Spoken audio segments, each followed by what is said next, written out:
নমস্কাৰ বন্ধুসকল, যিহেতু 2023 বৰ্ষত গুণোৎসৱ হ'ব বুলি এক নটিচ আহিছে। তাৰ লগতে এটা কথা কৈছে যে oxom.ssa.com-ত গৈ পেলাই ষ্টুডেণ্টখিনি আপডেট কৰিব লাগে। এটা কথা হ'ল কি প্ৰতি বছৰে আমাৰ যিহেতু বিদ্যালয়ত ছাত্ৰ ছাত্ৰী ইনক্লুড হয় LP ছেকশ্যনৰ বাবে ক শ্ৰেণীত, আৰু বিভিন্ন শ্ৰেণীতো আহে, নতুন নতুন ল'ৰা ছোৱালী আহে, আৰু লগতে বিদ্যালয়ত যদি কোনোবা নতুন শিক্ষয়িত্ৰী যোগদান কৰে তেওঁলোকৰ ডাটাখিনিও তাতে আপডেট কৰিব লাগে।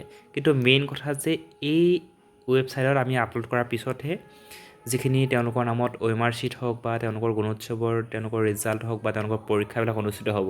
এইবাৰ দেখা গৈছে যে বহুতো স্কুলত কি হৈছে, আপডেট নকৰাৰ কাৰণে বহুত প্ৰব্লেমত পৰিব লগা হৈছে। কাৰণ তেওঁলোকৰ ধৰি লওক 1ত যিটো ল'ৰা থাকিব লাগে, নাম থাকিব লাগে, তাৰ নামটো হয়তো ক্লাছ 3ত আছেগৈ, কিছুমানৰ 3ত থাকিব লগা নাম ক্লাছ 5ত আছেগৈ, বা 7ত পাই যোৱা ল'ৰা ছোৱালীৰ নামো আহিছে ক্লাছ 5ত, এনেকুৱা হৈছে বহুত ক্ষেত্ৰত।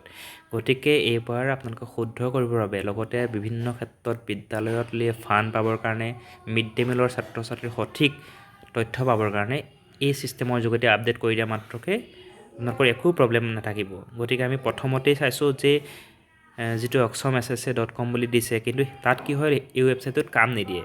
গতিকে আমি এটা ৱেবছাইট মাৰিম,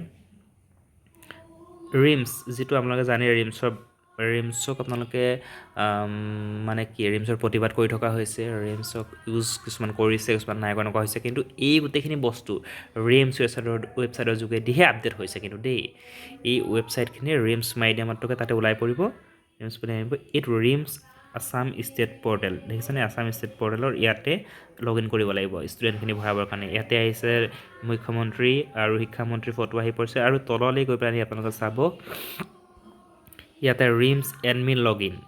ৰিমছ বুলি যে এইটো বুলি আমি নকৰোঁ এনেকুৱা নহয়। আপোনালোকে ৰিমছত ফটো দিয়ক নিদিয়ক বা চেলফি দিয়ক নিদিয়ক সেইটো পিছৰ কথা, কিন্তু এই ৰিমছৰ যোগেদিহে, এই ৱেবছাইটটোৰ যোগেদিহে কিন্তু ষ্টুডেণ্ট টিচাৰৰ ডাটা গুণোৎসৱৰ আগে আগে বা ইয়েৰলি ডাটা তেওঁলোকে লৈ থাকে।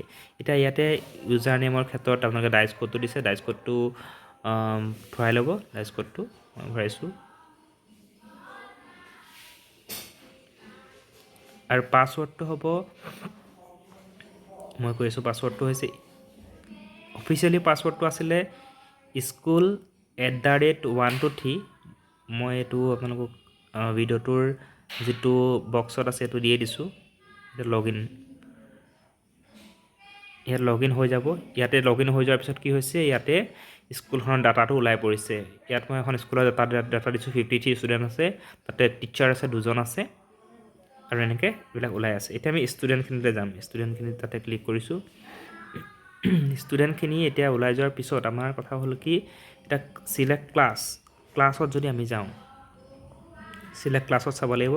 তাত কেজি মানে ক শ্ৰেণীটো ক্লিক কৰিব। ইয়াতে ক শ্ৰেণীত যিমানখিনি আপোনালোকৰ ল'ৰা ছোৱালী আছে, এই ল'ৰা ছোৱালীখিনি ইয়াতে ওলাই পৰিব। বা ক্লাছটো আপোনালোকে চেঞ্জ কৰি দিয়ক, ক্লাছ চেঞ্জ কৰি আপোনালোকে ক্লাছ 2 কৰি দিয়ক।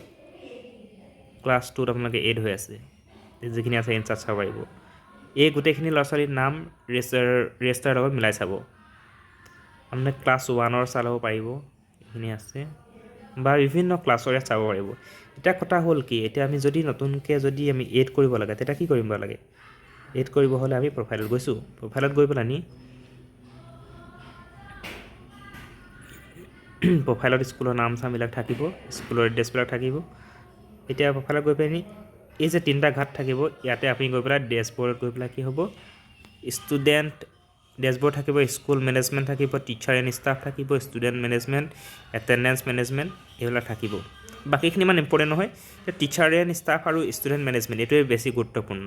ষ্টুডেণ্ট মেনেজমেণ্ট যদি আপুনি ক্লিক কৰে, তাতে দেখা পাব যে ষ্টুডেণ্ট লিষ্টিঙত মানে কোনখিনি ল'ৰা ছোৱালী তাত সোমাই আছে, সেই ল'ৰা ছোৱালীখিনি তাত ওলাই পৰিব।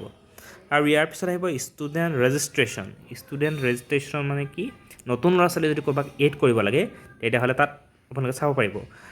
আৰু এড মাল্টিপুল ষ্টুডেণ্টছ, যদি কোনোবা ল'ৰা ছোৱালী 2-3টা ক্লাছত যদি এড হৈ আছে, তেতিয়াহ'লে তেওঁলোকক এটা ক্লাছত যাতে আমি কনফাৰ্ম কৰিব পাৰোঁ, তেতিয়াহ'লে আমি চাব লাগিব। আৰু প্ৰমোশ্যন আৰু ৰিপিটাৰ্ছ, যদি কোনোবা ল'ৰা ছোৱালীক প্ৰমোশ্যন দিব লগা হৈছে, বা কোনোবাক যদি ল'ৰা ছোৱালীক যদি একেটা ক্লাছত ৰাখিছে কোনোবাৰ কাৰণে, সেইটো তাত ইনক্লুড কৰিব লাগিব। লাৰ্ণিং আউটকাম আছে ষ্টুডেণ্ট এক্সেল আপডেট লিষ্ট, মানে যিখিনি ষ্টুডেণ্ট আছে সেইখিনি এটা লিষ্টখন তাত ওলাই পৰিব। এতিয়া আমি ষ্টুডেণ্ট ৰেজিষ্ট্ৰেশ্যন, য'ত আমি ষ্টুডেণ্ট এড কৰিম, এইটো চাইছোঁ দেই। ষ্টুডেণ্ট ৰেজিষ্ট্ৰেশ্যনত ক্লিক কৰিলোঁ। ইয়াত তললৈ চাওক, তললৈ ষ্টুডেণ্ট ৰেজিষ্ট্ৰেশ্যন ওলাই পৰিব, student details, admission details, student performance, student welfare details আৰু ষ্টুডেণ্ট বেংক ডিটেইলছ, চব এটা ইনক্লুড কৰিব লাগিব। লাইভ দেখাইছোঁ, এই তিনিটা বটাত মই ক্লিক কৰিলোঁ, ষ্টুডেণ্ট মেনেজমেণ্টত যাম, ইয়াতে গৈ পেলাই ষ্টুডেণ্ট লিষ্টিঙত নাযাম, মই এতিয়া ষ্টুডেণ্ট ৰেজিষ্ট্ৰেশ্যনত যাম, নতুনকৈ ল'ৰা এটা এড কৰিম। ঠিক আছে, ইয়াৰ ডিটেইলছখিনি মই সঠিককৈ দিয়া নাই, এইটো কাৰণে মই কোনোবা এটা অনুমানিক দিছোঁ, এই ল'ৰাটো মই ডিলিটে কৰি দিম, ছাকচেছ নকৰোঁগৈ, ফিনিছ নকৰোঁগৈ। ইয়াতে আধাৰ নাম্বাৰ এটা দিছোঁ, 1 2 3 4 দিছোঁ, ঠিক আছে। এক্সিষ্টিং আই ডি নাই দিয়া, ষ্টুডেণ্ট নেম দিছোঁ, এ শইকীয়া দিছোঁ মই, ঠিক আছে। ইয়াত পি শইকীয়া, আপোনালোকেতো কাৰেক্টে দিব, মই বাৰু লাইভ কৰিছোঁ বা গোটেইখিনি আপোনালোক সঠিকত দিবও নোৱাৰোঁ বাৰু ইয়াত ফুলকৈ। মাদাৰ ডিটেইল চি শইকীয়া দিছোঁ মই আপোনালোকক, ঠিক আছে। ডিষ্ট্ৰিক্ট এটা দিছোঁ মই, কোনোবা ডিষ্ট্ৰিক্ট এখন দিছোঁ মই, ব্লক, ঠিক আছে। ইষ্ট দিছোঁ, cluster, any of the cluster, may be মই এটা ক্লাষ্টাৰ চিলেক্ট কৰিম।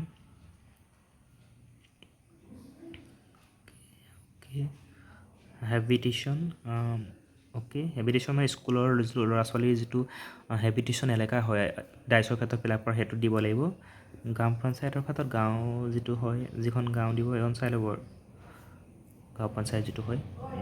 LSC এইটো মানে আপোনালোকৰ সমষ্টিটো হয়, স্কুলখনৰ এলেকাটোৰ যিটো সমষ্টি, এইটো চাই ল'ব।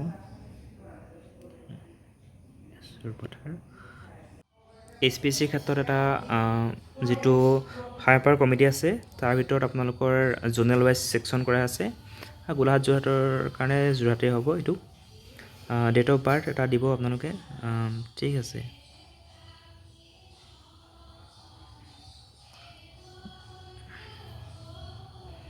এটা মই ডেমো দেখাইছোঁ, হয়। জেণ্ডাৰ, ছ'চিয়েল কেটেগৰী, যিটো OBC, MOBC, ST SC যিটো হয় এইটো দিব, চাব কেটেগৰী কি হয় এইটো মই দিছোঁ। যদি এইটো আছে চাওক, যদি তেওঁলোকৰ ফৰ্মেল স্কুল হয় তেওঁলোকে NA বুলি দিব, নট এপ্লিকেবল। মাইনৰিটি, যদি মাইনৰিটি মুছলিম এলেকা হয় তেতিয়াহ'লে তাত মাইনৰিটি মুছলিম বুলি দিব, আৰু যদি বাগান এলেকা হয় তেতিয়াহ'লে T টাইপছ বুলি দিব। ৰিলিজন আছে তাতে, ধৰ্ম দিবই। মাদাৰ টাং, তেওঁলোকে যিহেতু অসমীয়া মিডিয়াম, গাৰো মিডিয়াম, বিভিন্ন মিডিয়াম আছে, তাতে দিব যে কোন মিডিয়ামত হয়। ইয়াতে আছে বিভিন্ন ভাষা ভাষী আছে, এতিয়া অসমীয়া আমাৰ যিটো ফৰ্মেল স্কুলে হয় তাতো অসমীয়া দিছোঁ। টি গাৰ্ডেন স্কুল হয়, কিন্তু টি গাৰ্ডেন ভাষাটো তাতে ইনক্লুড নাইতো, গতিকে এইটো ইয়াতে আমি আছামিজে দিব লাগিব। মোড অফ লাৰ্ণিং, তাতে যিটো মোড অফ লাৰ্ণিং আছে, কেনেধৰণে শিক্ষাদান কৰা হয়, যিটো আমাৰ ডিজিটেল ডিভাইচ বেছি নাই, তো ফৰ্মেল ক্লাছে হয়, ডিজিটেল ডিভাইচে দিছোঁ। নেক্সট হ'ব ইয়াৰ পিছত।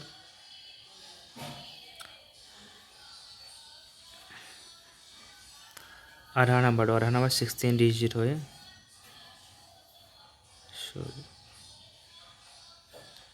নেক্সট হৈছে।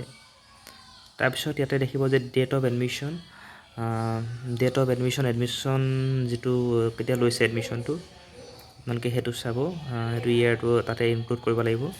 মই 21 ছেট কৰিছোঁ, এডমিশ্যন নাম্বাৰ, কোনটো নাম্বাৰ মতে দিছে এডমিশ্যন নাম্বাৰ, যিটো ইয়েৰলি আপোনালোকে এডমিশ্যন ৰেজিষ্টাৰ যিটো ইনক্লুড কৰে, চিলেক্ট এডমিশ্যন ইয়েৰ, যিটো কোনটো একাডেমিক ইয়েৰত পঢ়িছে ল'ৰাটো।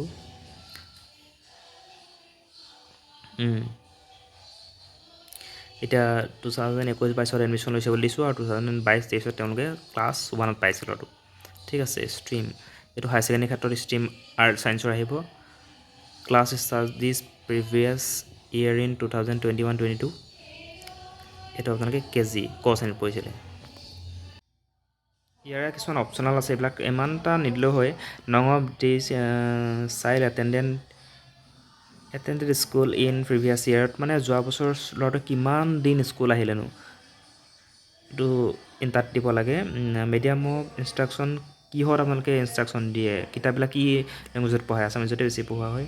মাইগ্ৰেশ্যন টাইপ, যদি কোনোবা বেলেগ স্কুলৰ পৰা আহিছে নেকি বা বেলেগ ষ্টেটৰ পৰা আহিছে নেকি, তেতিয়াহ'লে মাইগ্ৰেশ্যন দিব, যদি নাইতো নাই, দিব। তো নেক্সট দিলে, ঠিক আছে। ছেভ হৈ গৈ আছে, এইখিনি থাৰ্ড ফেজ, এইটো থাৰ্ড আহিব, ষ্টুডেণ্ট পাৰফৰ্মেঞ্চত আহিব।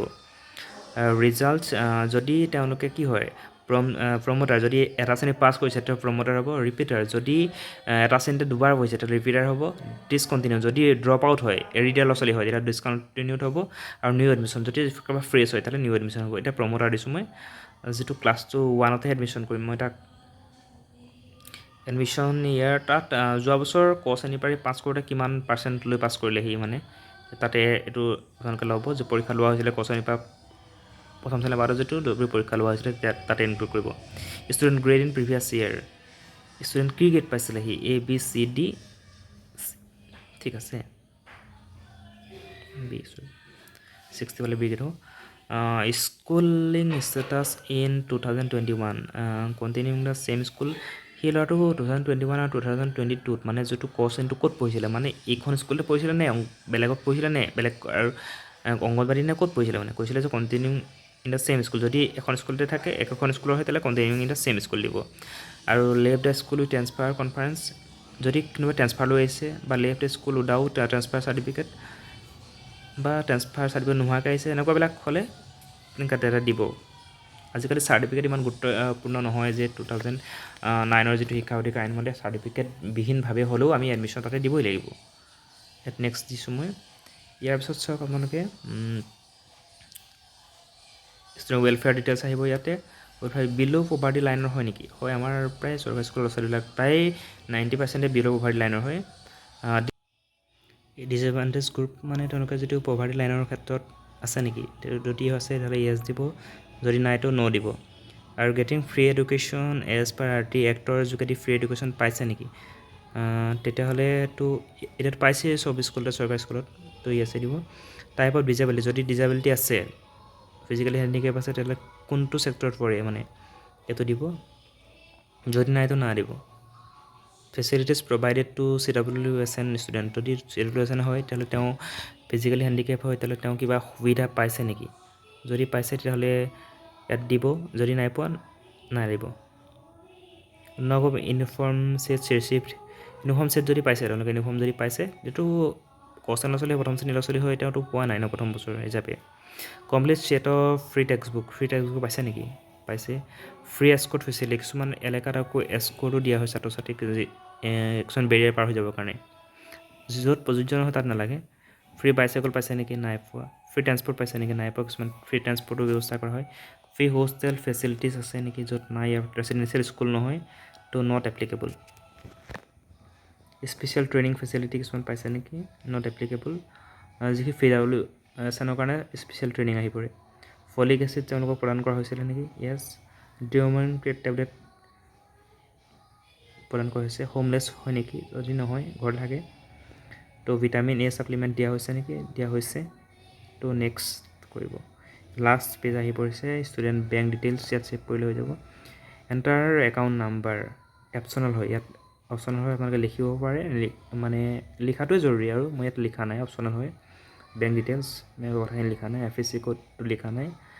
তো মোবাইল নাম্বাৰটো তাতে যাৰ গাৰ্জেণ্টৰ মোবাইল নাম্বাৰ হওক বা বেংকত য'ত নাম্বাৰ ইনক্লুড হৈ আছে এইটো দি দিব। ইমেইল এড্ৰেছ অপশ্যনেল দিব পাৰে নিদিব পাৰে, ঠিক আছে। ইয়াৰ পিছত ছেভ কৰি দিব।